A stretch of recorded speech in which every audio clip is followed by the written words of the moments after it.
और कानून विधायी राज्य मंत्री गौरव गौतम ने रविवार को हुड्डा सेक्टर 2 पलवल में 5 करोड़ रुपए की लागत से 1.5 एकड़ में अग्निशमन केंद्र का भूमि पूजन किया।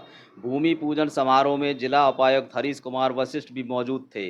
नमस्कार, आप देख रहे हैं सत्य ओंकार। मैं आपके साथ पवन वशिष्ठ।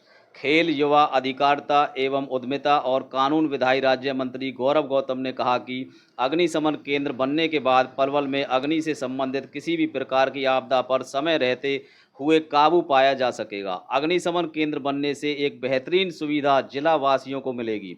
यह अग्निशमन केंद्र आधुनिक रूप से तैयार किया जाएगा, जो पलवल के विकास में अहम भूमिका भी निभाएगा। गौरव गौतम जी ने कहा कि उन्होंने पलवल का विकास करने का संकल्प लिया है, इसी क्रम में लगातार आगे बढ़ रहे हैं। उन्होंने कहा कि भारत ने पाकिस्तान को हर मैदान में पराजित किया है और भारत पाकिस्तान मैच में भी भारत पाकिस्तान को पराजित कर भारत का झंडा बुलंद करेगा। गौरव गौतम ने कहा कि पूर्व मंत्री करण सिंह दलाल एक बुजुर्ग नेता हैं, उनके द्वारा दिए गए बयान पर कोई प्रतिक्रिया नहीं देना चाहता हूं। उन्होंने कहा कि इनेलो नेता अभय सिंह चौटाला के बयान को लोग गंभीरता से नहीं लेते हैं।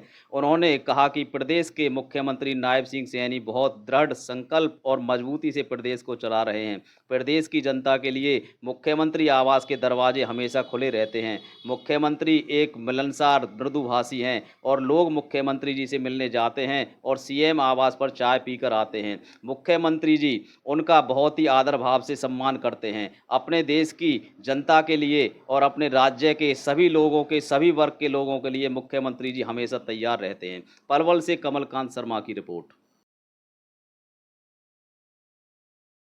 भारत ने पाकिस्तान को हर मैदान में परास्त किया है, चाहे वो खेल का मैदान हो या युद्ध हो। इस बार भी भारत पाकिस्तान को परास्त करते हुए भारत का झंडा बुलंद करेगा और मैं ऐसा मानता हूं कि भारत के खिलाड़ी, मेरी शुभकामना उनके साथ है, वो परचम लहराएंगे, भारत का झंडा दुबई की धरती पर बुलंद करेंगे। हम हर मैदान पर, खेल का या युद्ध का मैदान हो, पाकिस्तान को परास्त करेंगे, चाहे हमारे खिलाड़ी हो या हमारे जवान हो, हर मोर्चे पर उनको परास्त किया वो करेंगे। एक मंच पर इकट्ठे हो रहे हैं, क्या कहेंगे?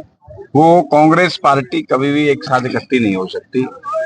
वो स्वार्थ की लड़ाई, वो एक दूसरे के पदों की लड़ाई। जिस दिन पद बढ़ने लगेंगे अपने आप अलग हो जाएंगे।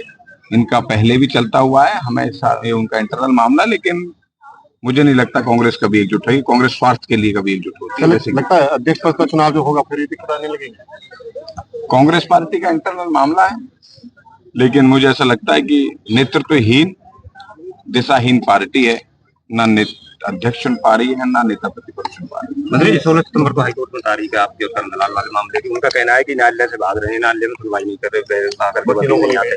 मैं कह रहा हूँ, कभी कहेंगे कुछ लोग, मैं सुनता हूँ कि चुनाव होने वाले हैं, सोशल मीडिया पे आप लोगों के माध्यम से पता चलती है।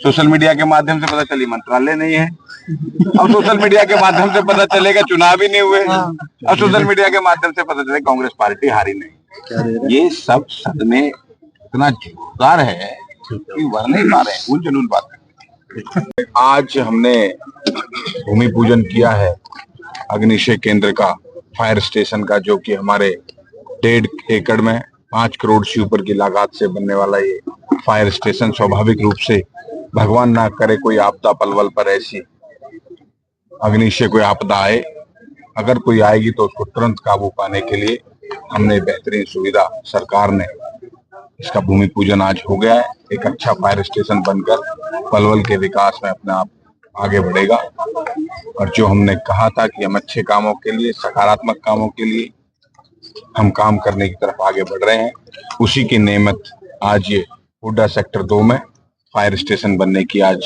भूमि पूजन हो गया। जल्दी इस पे इमारत बनकर तैयार हो जाएगी। बुजुर्ग हैं, बड़े नेता हैं, ज्यादा कुछ नहीं कह रहा, लेकिन सदमा इतना जबरदस्त है कांग्रेस पार्टी को कि कल को ये कहेंगे कि चुनाव भी नहीं हारे, चुनाव भी नहीं हुए, तो मैं ऐसा मानता हूं कि बुजुर्ग हैं, बोल सकते हैं।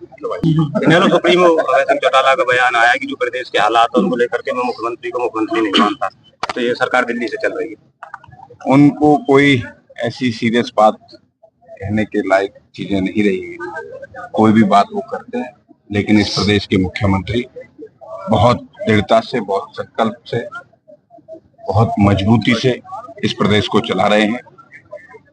पहला ऐसा मुख्यमंत्री जिसके 24 घंटे मुख्यमंत्री आवास के दरवाजे खुले हुए हैं और कभी भी कोई भी हरियाणा का व्यक्ति उनके साथ रह सकता है। मुझे लगता है कि हरियाणा के आधी से ज्यादा आबादी ने जो कभी सीएम हाउस में घुसने की सोचती थी वो जाके अंदर चाय पी के आती। मुझे लगता है ऐसा मिलनसार, मृदुभाषी, कर्मठ, जुझारू 8 बजे भी पब्लिक से मिल सकते हैं, 2 बजे भी आपने देखा होगा।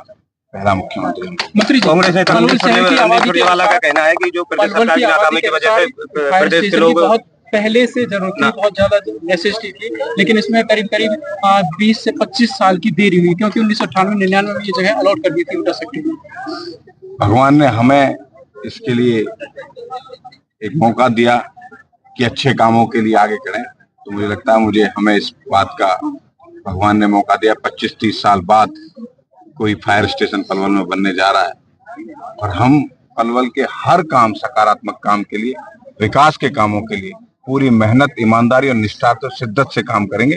उसको लेकर ही आज ये फायर स्टेशन। मंत्री जी कुमारी सैलजा आई थी, कांग्रेस की सांसद, उनका कहना है कि जो मुआवजा उचित नहीं दिया जा रहा किसानों को, जिस तरह से मांग की जा रही, नुकसान भी हुआ, उसकी भरपाई नहीं हो पा रही है बाढ़ से।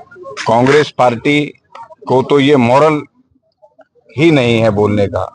उनके राज में 25-25, 2-2 रुपए और 5-5 रुपए के चेक किसानों को दिए। मैं ऐसा मानता हूं कि भद्दा मजाक कांग्रेस पार्टी उस समय पे करती थी और मैं पलवल का रहने वाला होने के नाते मैं पहले मुआवजे की बात करता हूं। जब पहले हमारी 14 में सरकार बनी तब आपदा आई थी, 200 करोड़ रुपए अकेले पलवल के अंदर मुआवजा दिया गया था। 200 करोड़ रुपए। ये लो मॉरल, कोई भी कांग्रेस सदमे में उल जलूल बात करेंगे ये। मतलब मैं ऐसा मानता हूं कि उम्र का तगाजा हो, उम्र से भी, और सदमा इतना गहरा है कि सपने में हमारे नेता ही उनको दिखते हैं, उठते ही हमारे नेताओं की बात करते हैं। तो ऐसा मानता हूं कि वो झटका इतना तेज है कि कभी मंत्रालयों पे, कभी किसानों पे, कभी अब कल को ये कहने लगेंगे चुनाव ही नहीं हुए थे हरियाणा में, तो सदमा इतना जोर है, उल जलूल बात कर रहे हैं। तो इसमें बुरा नहीं मानना चाहिए, उम्र का तगाजा भी।